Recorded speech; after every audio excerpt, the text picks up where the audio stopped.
Bem-vindo ao podcast Estrangeiros e Peregrinos. A mensagem de hoje será apresentada por Dennis Allen. Durante as últimas semanas, eu tenho dedicado uma mensagem por semana ao tema do casamento, o plano de Deus para o casamento.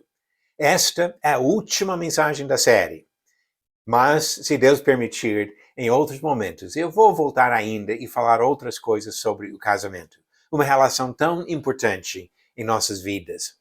No final da mensagem de hoje, eu darei a resposta à pergunta 663 e uma nova pergunta para testar seu conhecimento das Escrituras. Jesus é o perfeito marido. Ele oferece um exemplo para os seres humanos imitarem nos seus casamentos. Esse é o ponto que Paulo apresenta em Efésios capítulo 5, a partir do versículo 22, um trecho que nós temos citado ao longo dessas mensagens. Quando Jesus falou sobre as condições da comunhão entre seres humanos e Deus, ele usou uma expressão enigmática. Ele disse, pois quem quiser salvar a sua vida, a perderá. E quem perder a vida por minha causa, esse a achará. Mateus capítulo 16, versículo 25. Para ganhar, precisa perder. O mesmo princípio ajuda muito na busca de uma boa relação no casamento. Quando agimos por motivos egoístas, tentando proteger nossos próprios interesses, perdemos, e perdemos muito. É difícil imaginar um relacionamento pior do que o casamento de duas pessoas egoístas. Qualquer pessoa que tratar o matrimônio como negócio, no qual procura oportunidades para lucrar e ganhar vantagens, se destina à infelicidade. E pior, condena seu cônjuge ao sofrimento. Por outro lado, uma pessoa que prioriza, sinceramente, o bem do parceiro, ganha, e ganha muito. As aplicações desse conceito no casamento são muitas. Vamos refletir sobre algumas delas. Primeiro, desejar e promover o sucesso do outro. É comum ver casais que agem como rivais, cada um lutando para realizar seus objetivos profissionais, por exemplo. Tais atitudes levam a ressentimentos quando os objetivos dos dois se chocam. O casamento não deve ser uma competição, e sim uma parceria. Um bom marido quer que a esposa cresça e se desenvolva.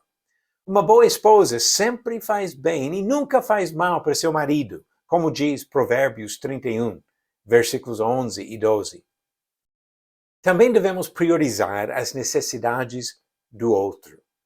Jesus é o modelo que devemos seguir, conforme diz Filipenses 2, versículos 5 a 8. Ele deixou seu lugar no céu para assumir a forma humana. Mais ainda, ele aceitou uma vida simples em uma família pobre. E como se não fosse suficiente, ele sacrificou a vida na cruz. Todos esses sacrifícios foram feitos para o bem da sua esposa, o povo redimido por Jesus. Todos os casados devem imitar o exemplo do Senhor e fazer os sacrifícios necessários para o bem do cônjuge. Também devemos procurar a verdadeira felicidade do outro.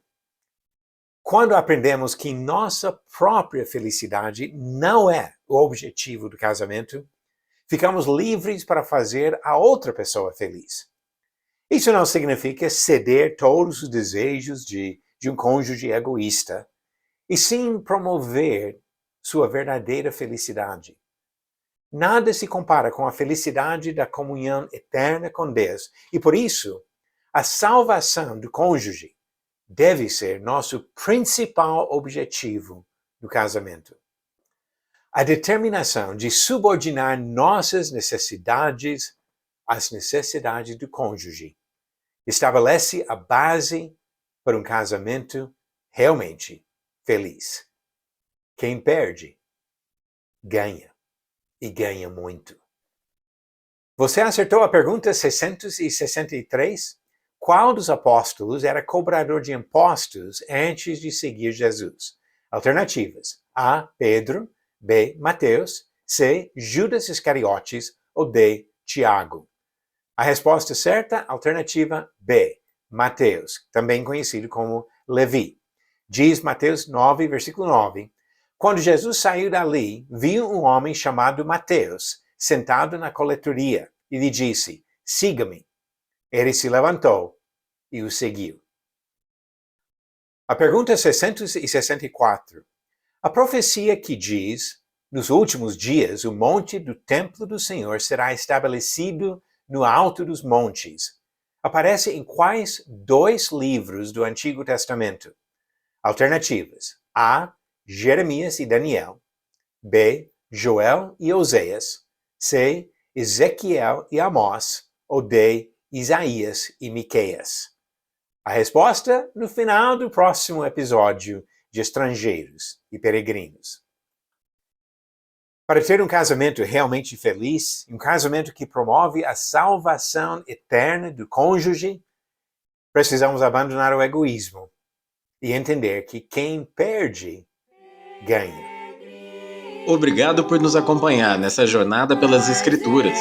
Volte amanhã para ouvir mais uma mensagem do podcast Estrangeiros e Peregrinos. Seguimos pelo mundo a viajar.